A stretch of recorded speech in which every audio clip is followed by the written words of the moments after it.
Hello दोस्तों, नमस्ते। आज का हमारा बहुत ही महत्वपूर्ण टॉपिक है एमिनो एसिड्स, एमिनो अम्ल। एमिनो अम्ल देखिए बीएससी पार्ट थर्ड ईयर में और 12th कक्षाओं में, नीट कक्षाओं में बहुत ही महत्वपूर्ण रोल प्ले करता है, बहुत ही इंपॉर्टेंट टॉपिक है।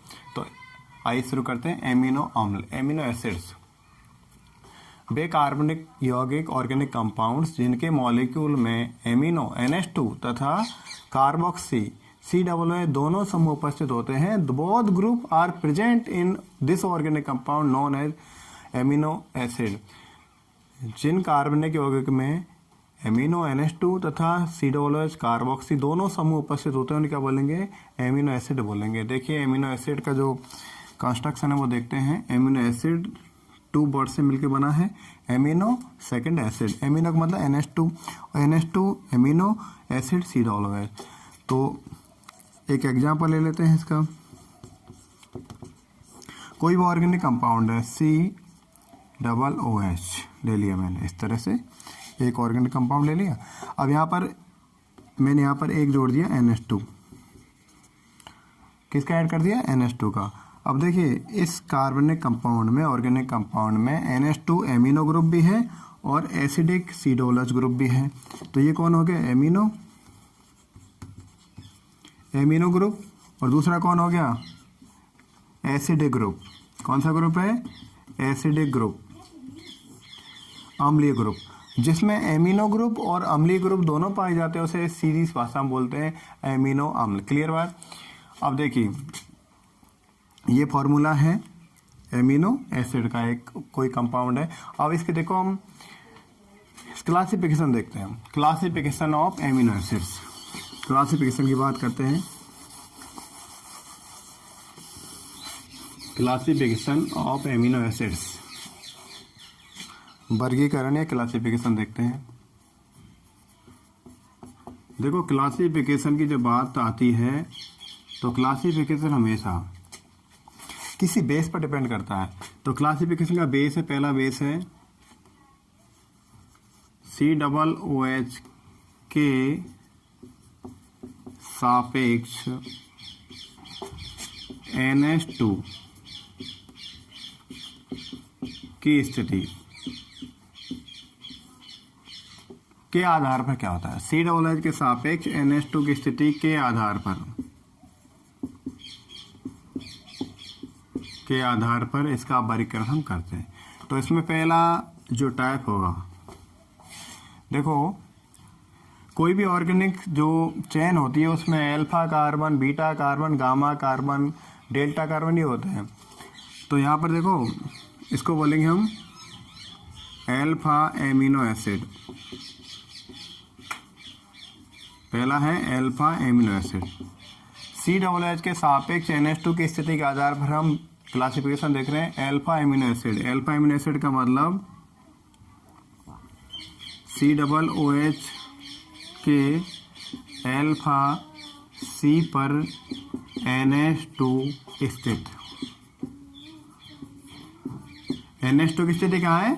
COOH के अल्फा कार्बन पर NH2 की स्थिति है। COOH के पास वाला कार्बन अल्फा कार्बन है, उस पर कौन ऐड है? NH2 group. तो देखिए COOH ये अपने आप में क्रियात्मक समूह फंक्शन ग्रुप है। तो ये कार्बन कौन सा है? Alpha carbon. अब अल्फा कार्बन कौन ऐड कर देते हैं? NH2। तो ये कौन सा हो जाएगा? Alpha amino acid. कौन हो जाएगा ये? अल्फा कार्बन पर कौन है? एमिनो है। ये अल्फा कार्बन पर कौन ऐड है? एमिनो ग्रुप ऐड है। तो और ये एसिड है तो अल्फा एमिनो एसिड। और बाकी काम कर देते हैं, बैलेंस ही पूरी कर लेते हैं, CH2 जोड़ देते हैं। तो हो गया अल्फा एमिनो एसिड। और दूसरा एग्जाम्पल ले लेते हैं हम। इसको बोलते हैं दोस्तों, इसका नाम है दूसरा ग्लाइसिन। क्या नाम है? ग्लाइसिन। और ये ग्लाइसिन को हम इस तरह लिख सकते हैं, देखिए ग्लाइसिन को हम इस तरह लिख सकते हैं NH2C और यहाँ पर हाइड्रोजन।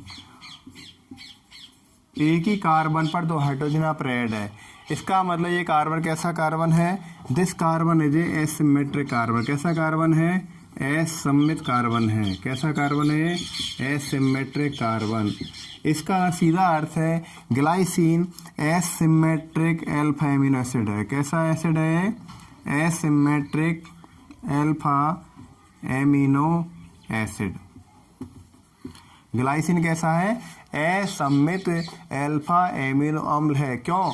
क्योंकि जिस कार्बन में NH2 ग्रुप ऐड है वह कार्बन असममित कार्बन है, सिमेट्रिक कार्बन नहीं है। और यही एक ऐसा एसिड है, एमिनो अम्ल है जो असममित है। तो इसलिए महत्वपूर्ण क्वेश्चन बन जाता है कि कौन सा एमिनो एसिड या कौन सा एमिनो अम्ल ऐसा है जो असममित है, और इसका आंसर हो जाएगा ग्लाइसिन। क्लियर बात? अब बात करते हैं हम बीटा एमिनो एसिड की। अल्फा के बाद हम बात करते हैं बीटा एमिनो एसिड की। बीटा एमिनो एसिड सीधा सर्च हो जाएगा बीटा कार्बन पर NH2 ग्रुप, तो सेकंड हो जाएगा हमारे पास beta amino acid. Beta amino acid इसका मतलब क्या हो जाएगा? NH2 group add on beta carbon. NH2 group कहाँ पर ऐड है? Add on beta carbon. तो यहाँ पर COOH के सापेक्ष रिलेटिव ये कार्बन अल्फा कार्बन है, इसके पास वाला कार्बन बीटा कार्बन है, और बीटा कार्बन जो ऐड है वो कौन सा कार्बन है? सॉरी, NH2 ग्रुप है। एमिनो एसिड कहाँ पर है? बीटा कार्बन पर है। तो ये हो जाएगा, ये कौन हो जाएगा? Beta amino acid. कौन हो जाएगा इसका नाम? Beta amino acid. इसके पास वाला अल्फा, अल्फा के पास बीटा। देखो पूरा ही स्थिति का सॉल्यूशन है, जिस किस स्थिति पर कौन सा NH2 ग्रुप ऐड है, बीटा पर है बीटा एमिनो एसिड हो जाएगा, और अल्फा है तो अल्फा एमिनो एसिड हो जाएगा। थर्ड नंबर देख लेते हैं इसका। थर्ड नंबर हो जाएगा गामा। Gamma amino acid. इसका मतलब आप समझ गए होंगे क्या हो जाएगा? NH2 group add on gamma carbon.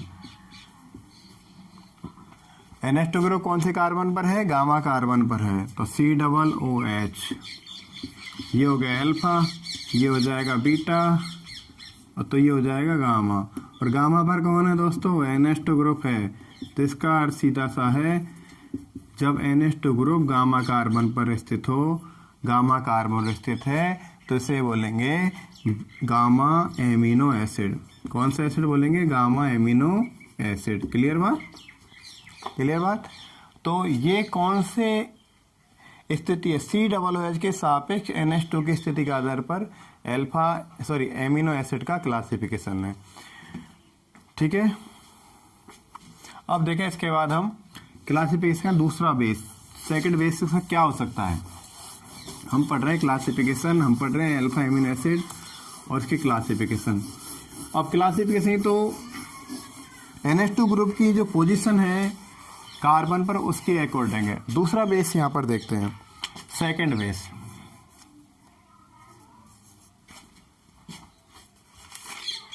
Second base है भाई एसिडिटी एंड बेसिसिटी बेस्ड।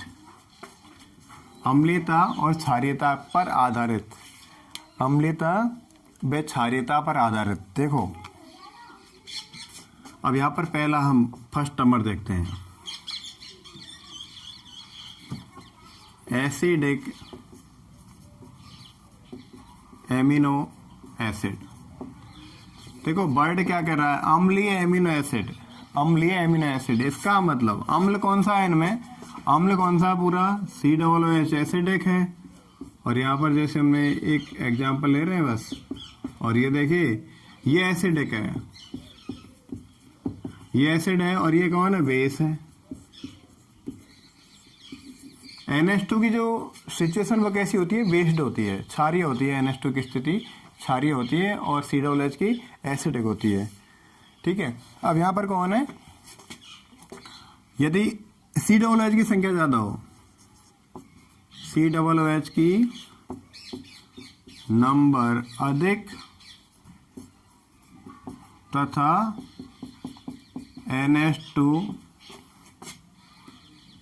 कम, या हम कह सकते हैं COOH NH2 से संख्या में ज़्यादा हो तो ये अम्लीय एमिनो एसिड होगा। देखते हैं COOH C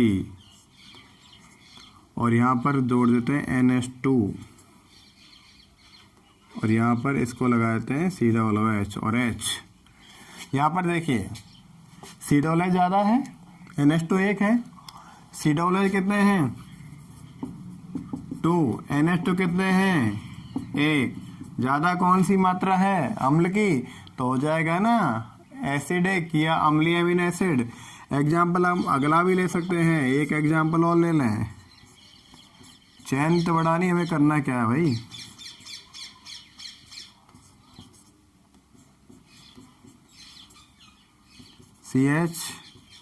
CH2, यहाँ पर COOH ज़्यादा है 2 और ये 1, तो हो गया अम्लीय। तो ज़्यादा कौन है COOH और क्षारीय ग्रुप कम मात्रा में, तो अम्लीय एमिनो एसिड हो जाएगा। इसी तरह हम बात करते हैं, अगली बात करें हम सेकंड टाइप क्या हो जाएगा, न्यूट्रल एमिनो एसिड। न्यूट्रल का मतलब क्या है, उदासीन एमिनो अम्ल। उदासीन एमिनो अम्ल क्या हो जाएगा, ध्यान देना, COOH तथा NH2 की संख्या समान। ये दोनों की संख्या कैसी हो जाएगी, समान हो जाएगी। जब NH2 और COOH दोनों की संख्या समान हो जाए तो उसको बोलेंगे उदासीन एमिनो अम्ल।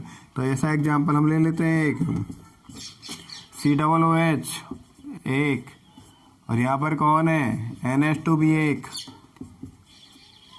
देखो COOH भी 1 है और NH2 भी 1 है, अम्लीय ग्रुप भी 1 है और क्षारीय ग्रुप भी 1 है, दोनों की संख्या सेम है, तो हो गया उदासीन एमिनो अम्ल। क्लियर बात। हाँ, अब तीसरा एग्जाम्पल तीसरा प्रकार ले लेते हैं। फर्स्ट तो था एसिडिक मतलब अम्लीय एमिनो अम्ल, दूसरा था उदासीन एमिनो अम्ल। अब तीसरा आपको पता लग गया क्या करने वाले हैं हम, आपको बिल्कुल पता है। हम तीसरा प्रकार लेने वाले हैं और वो है क्षारीय एमिनो अम्ल। कौन सा हो जाएगा, क्षारीय एमिनो अम्ल। तीसरा हो जाएगा थर्ड बेसिक एमिनो एसिड मतलब क्षारीय एमिनो अम्ल। तीसरा कौन सा हो जाएगा, क्षारीय एमिनो अम्ल। और अब आपको इसको ज़्यादा समझने में प्रॉब्लम नहीं आएगी। इसमें देखो NH2 की संख्या ज़्यादा होगी COOH की संख्या से ज़्यादा। NH2 ज़्यादा मात्रा में है, ज़्यादा संख्या में है, किसी भी एमिनो अम्ल में NH2 ज़्यादा है, COOH कम है तो क्षारीय ज़्यादा है और अम्लीय कम है तो हो जाएगा क्षारीय एमिनो अम्ल। एग्जाम्पल देख लेते हैं इसका, COOH लगा देते हैं, एक NH2 ये लगा दिए मैंने और एक NH2 ये लगा दिया मैंने, अपने हिसाब से लगा दो, कोई पूछता रहा नहीं यहाँ पर। तो दो तो कौन हो गया NH2, एक कौन हो गया COOH। तो NH2 कितने 2, COOH कितने हैं यहाँ पर 1, तो हो गया क्षारीय एमिनो अम्ल। जब क्षार की मात्रा NH2 समूह की मात्रा ज़्यादा है तो क्षारीय, COOH की मात्रा कम है तो क्षारीय, COOH की ज़्यादा है, NH2 कम है तो अम्लीय, दोनों की संख्या सेम है तो उदासीन। कुल मिलाकर ध्यान रखें NH2 क्षारीय होता है और COOH अम्लीय होता है। ये तो था एमिनो अम्ल एवं उसके प्रकार। तो कैसी वीडियो अच्छी लगे तो प्लीज़ लाइक शेयर सब्सक्राइब जरूर करें। मिलते हैं अगली क्लास में। All the best.